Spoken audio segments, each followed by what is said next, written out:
Olá, uma boa noite, tudo bom? Nós vamos iniciar mais uma vez a nossa Escola Bíblica Discipuladora.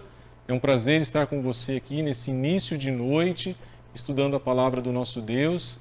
Quero desde já agradecer a participação de todos na última aula, agradecer aos jovens e adolescentes que participaram conosco na aula ao vivo. Foi muito legal, foi muito bacana a sua participação, a participação dos irmãos através do chat também. Foi muito valioso, foi muito enriquecedor. Hoje a nossa aula é uma aula gravada também, mas não menos importante e é muito relevante a sua participação. Então quero contar com o seu comentário no chat, diga aí seu nome, diga quem está com você assistindo a aula, né? Dê a sua contribuição, as suas reflexões, para que através essa aula que eu estou transmitindo para você e mais aquilo que nós estaremos compartilhando, né, nós façamos desse tempo, desse momento, um momento de enriquecedor e de grande edificação para todos nós, ok? Então vamos iniciar o nosso estudo. Quero convidar você para uma palavra de oração nesse momento. Santo Deus, nosso Pai eterno, obrigado, ó Deus, pelo privilégio que o Senhor nos dá de darmos continuidade, ó Deus, nas nossas reflexões, no nosso estudo e, sobretudo, ó Deus, na prática, ó Deus, nas nossas vidas do discipulado. Nos faça entender, ó Deus, o valor, ó Deus, desse ensino para as nossas vidas, para a Igreja do Senhor, olhando para os exemplos bíblicos, ó Deus, mas nós não queremos apenas o conhecimento teórico, nós também queremos viver, ó Deus, estas experiências em nossas vidas. Nós oramos agradecidos no nome de Jesus. Amém. A nossa aula ela tem tido como base o título O Ser que nos leva a crescer. A nossa reflexão ela está baseada nesta afirmação. E eu quero relembrar rapidamente com vocês, né, os conceitos que nós estudamos na última lição, através daquela sala de bate-papo, que foi bastante enriquecedor. Nós tomamos como base o relacionamento discipulador entre Reuel e Moisés, ou Jetro e Moisés, como a gente apresentou ali no texto de Êxodo, no capítulo 18. E ali nós aprendemos algumas lições. Uma delas é o reconhecimento da soberania de Deus, né? Os diálogos, as ações e reações desses dois personagens ali naquele texto, eles demonstram o reconhecimento da soberania de Deus, e isso é algo fundamental quando nós pensamos num processo de discipulado.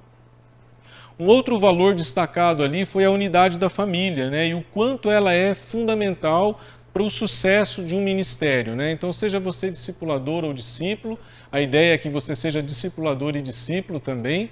A família ela tem um papel fundamental, e a gente conseguiu perceber ali a preocupação de Jetro em comunicar a Moisés que ele estava retornando, que eles iam se reencontrar e que haveria um encontro da família, Moisés com a sua esposa, com seus filhos. Então esse é um valor que nós precisamos cultivar e preservar na nossa vida cristã e para o desenvolvimento da nossa vida discipular.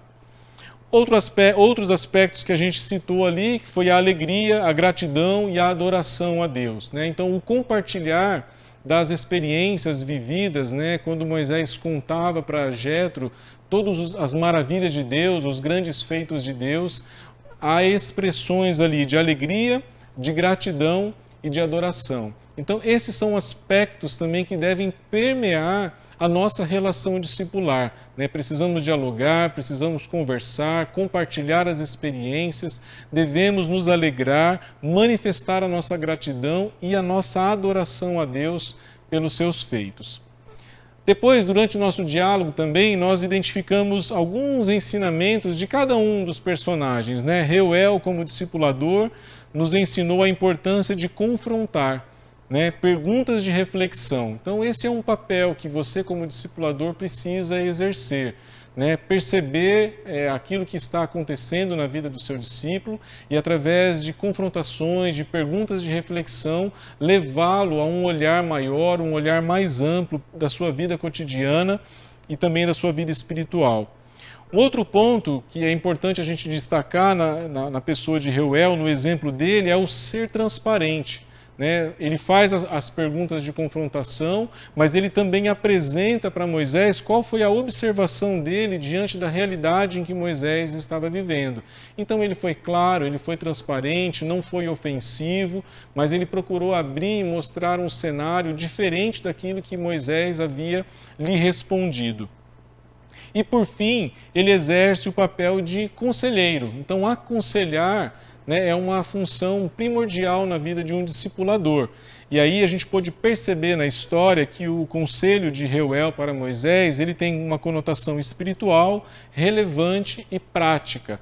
Então é muito importante nós percebermos esses valores, né? Ele trata desses aspectos no seu conselho. Ele orientou que Moisés orasse, que ele fosse o representante diante do povo, que Moisés ensinasse, que Moisés formasse líderes. Então há todo um procedimento ali dentro daquele conselho. Então, como discipuladores, precisamos deste discernimento vindo de Deus, que poderemos adquirir através da comunhão e do estudo da palavra, da leitura do cenário que nós estamos inseridos, da nossa vida cotidiana, para que o nosso conselho possa atingir, então, os objetivos do coração de Deus na vida do nosso discípulo.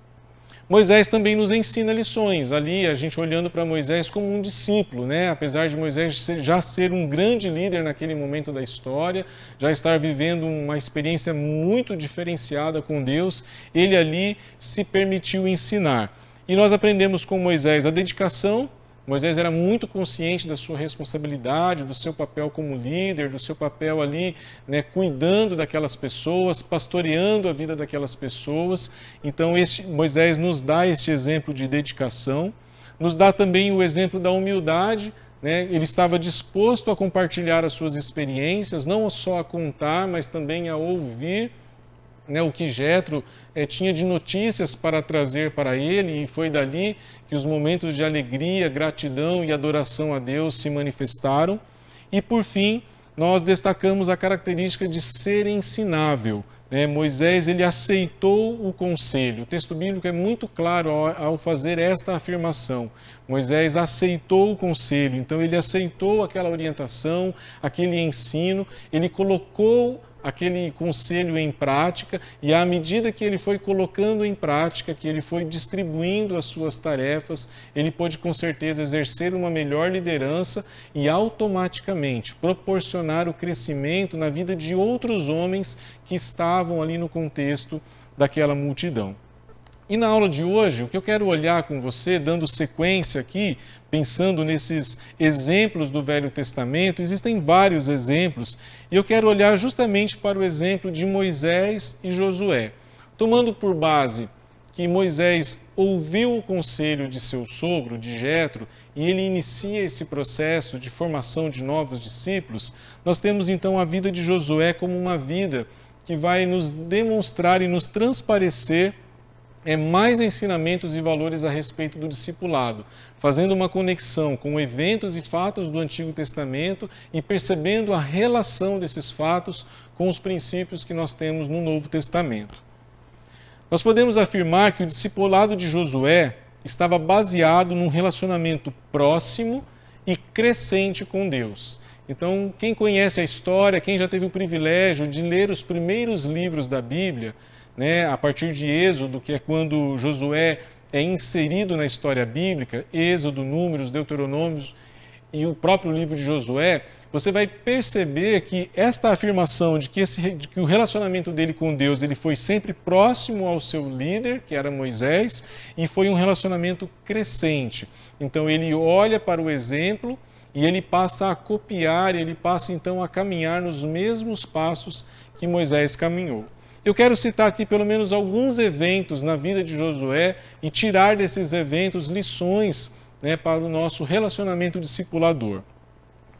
O primeiro fato, ou o primeiro momento na Bíblia onde a gente tem a citação de Josué é em Êxodo 17, de 8 a 15.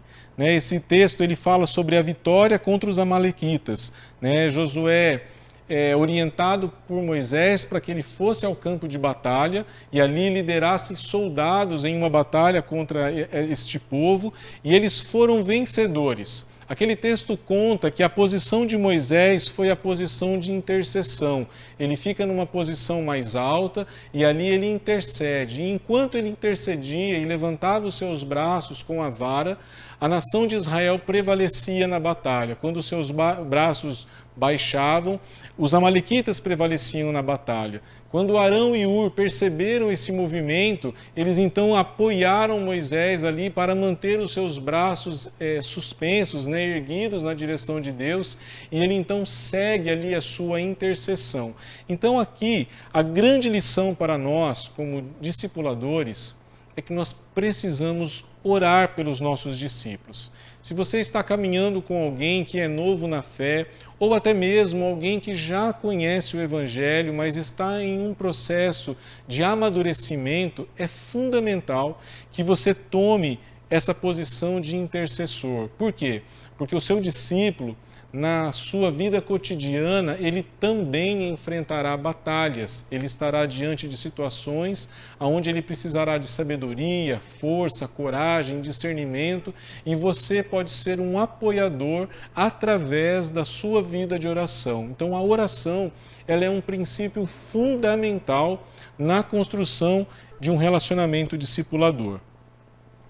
Um outro momento importante na história da vida de Josué, que é citado nas Escrituras, é Êxodo capítulo 24, a partir do verso 13, que é o momento em que Deus convida Moisés para que ele subisse ao Monte Sinai e ali recebesse das mãos de Deus as leis que foram escritas em pedras. E Moisés, então, ele vai para essa posição e Josué o acompanha até lá. Se você ler esse trecho das Escrituras, você verá Moisés dando uma orientação para Arão e Hur para que permanecessem com o povo e liderassem o povo durante aquele período, porém Josué, que era o seu auxiliar, o acompanharia.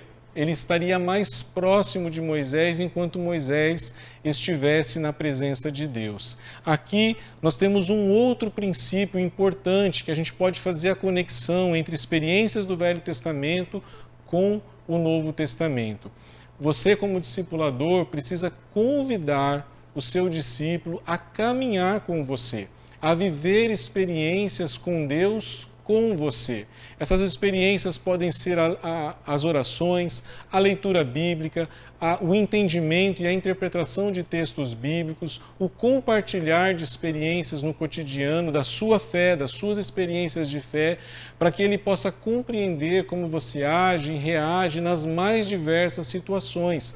E ele então perceberá o quanto ele precisa caminhar e crescer na sua vida espiritual. É claro que Josué, ele fica ali numa posição mais como um cuidador, como se fosse um soldado realmente a guardar ali para que ninguém subisse no monte, porque era uma orientação de Deus, mas o seu papel não é simplesmente de ser um vigia. É claro que Josué ele tem uma percepção de que a manifestação de Deus se fazia presente ali na vida de Moisés. E por mais que essa manifestação ainda nesse primeiro momento fosse distante da sua vida, ele compreendia que Deus também poderia alcançá-lo e fazê-lo crescer na sua vida espiritual. Outro momento semelhante a esse eram momentos em que Moisés entrava dentro do tabernáculo ou dentro da tenda do encontro, como era chamado no Velho Testamento. E sempre que isso acontecia, o texto diz que a glória de Deus se manifestava. E aonde Josué estava nesses momentos? Na porta da tenda, na porta do tabernáculo. Ele era aquele que acompanhava Moisés de perto. Ele estava sempre próximo de Moisés, guardando, cuidando, auxiliando, sempre pronto a servir ali o seu líder, a servir o seu mestre, mas com certeza podendo usufruir ali de gotas doces ali da presença de Deus e tendo uma percepção do valor de caminhar na presença do Senhor. Então fica aqui mais um exemplo, mais um momento em que a relação do discípulo com o discipulador é prática. E onde um e o outro podem trocar experiências na sua vida e da sua fé cristã. Um outro momento muito marcante na vida de Josué, e aqui a gente pode dizer já um momento onde ele já demonstra maturidade, ele já demonstra fé, ele já demonstra convicções a respeito de quem Deus é e de crer nas promessas de Deus. Quando ele foi convidado para ser um dos líderes, um dos espias dentre 12 que foram avistar a terra prometida. A gente tem esse relato em Números capítulo 13, e 14. O papel daqueles homens era ir à terra, avistar a terra e trazer informações para Moisés, para os líderes, os anciãos e para toda a população que estava ali ansiosa por conquistar a terra prometida pelo Senhor. E aquele momento, então, torna-se ali um momento de um grande embate. Enquanto Josué e Caleb demonstravam fé, esperança, certeza de vitória e da conquista, os outros 10 apresentavam pontos negativos, eles olhavam sempre um olhar triste, um olhar preocupante, um olhar onde não havia esperança, não havia a certeza do cumprimento da promessa, um olhar que diminuía a grandeza de Deus e, infelizmente, eles conseguiram inflamar a toda a multidão. E acontece um levante, uma grande murmuração, mas Josué e Caleb, eles afirmavam o poder de Deus, eles afirmavam as promessas de Deus, eles procuraram incentivar e encorajar o povo para que eles caminhassem e pudessem conquistar a terra, mas infelizmente eles não conseguiram, através do seu testemunho, de toda a sua fé, eles não conseguiram mobilizar aquela grande multidão para que obedecessem às ordens do Senhor.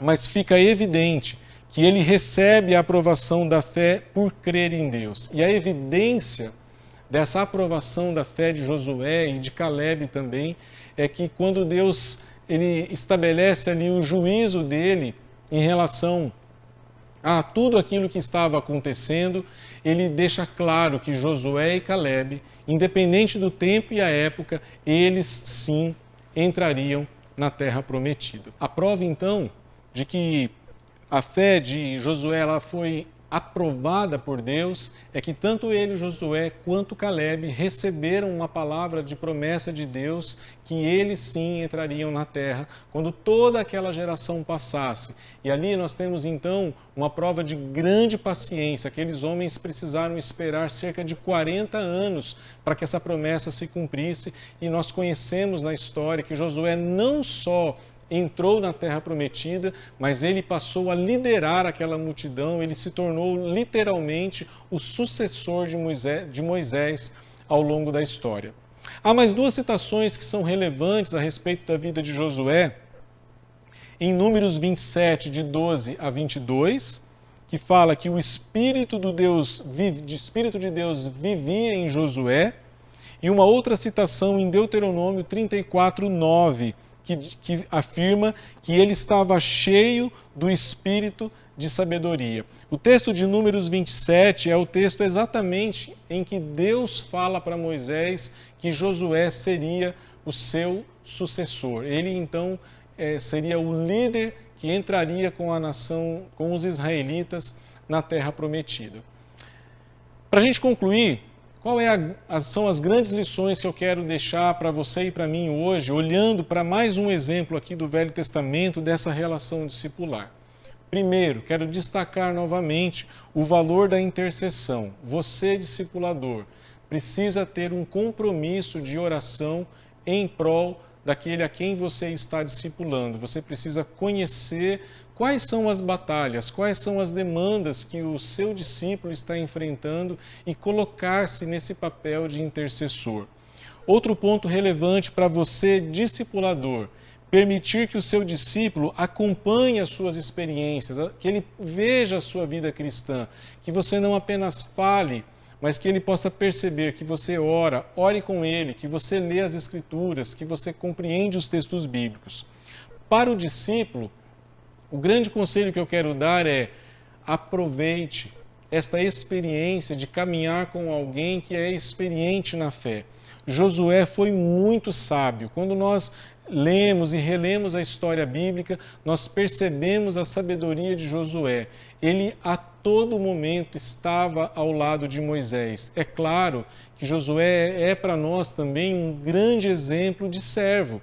Ele colocava-se à disposição a servir Moisés, mas à medida que ele servia e ele estava próximo daquele líder espiritual, ele aprendia daquele homem, ele conhecia mais a Deus, ele crescia na sua vida espiritual. Isso lhe formou e lhe proporcionou ter uma fé madura.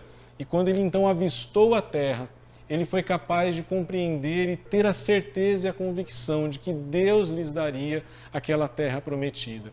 Então, que nós, como discípulos, sejamos capazes de perceber o valor de caminhar ao lado de alguém, que possamos aprender, que possamos compartilhar, que possamos desfrutar desta amizade. Foi uma das palavras citadas na nossa aula no domingo passado, que esta relação, ela é também uma relação de uma grande amizade entre servos e servas do Senhor Jesus Cristo. Amém? Deus o abençoe, que você possa ter aprendido, ter feito aí as suas anotações dessa aula, ter reforçado mais ainda esses conceitos e esses valores. E eu quero convidar você, discipule e seja um discípulo caminhando com alguém. Viva a experiência de oração e de estudo da palavra com o nosso Deus. Nós nos encontramos logo em breve em nosso culto às 19h30. Até! Agenda semanal IBV Nova Online. Quinta-feira, 19h30, culto de oração e estudo bíblico. Sábado, 18h45, culto da Frente Missionária em Ibiporã. Sábado, 19h30, culto superação para jovens e adolescentes. Domingo, 17h, Nova Geração. 18h, Escola Bíblica Discipuladora. 19h30, celebração online.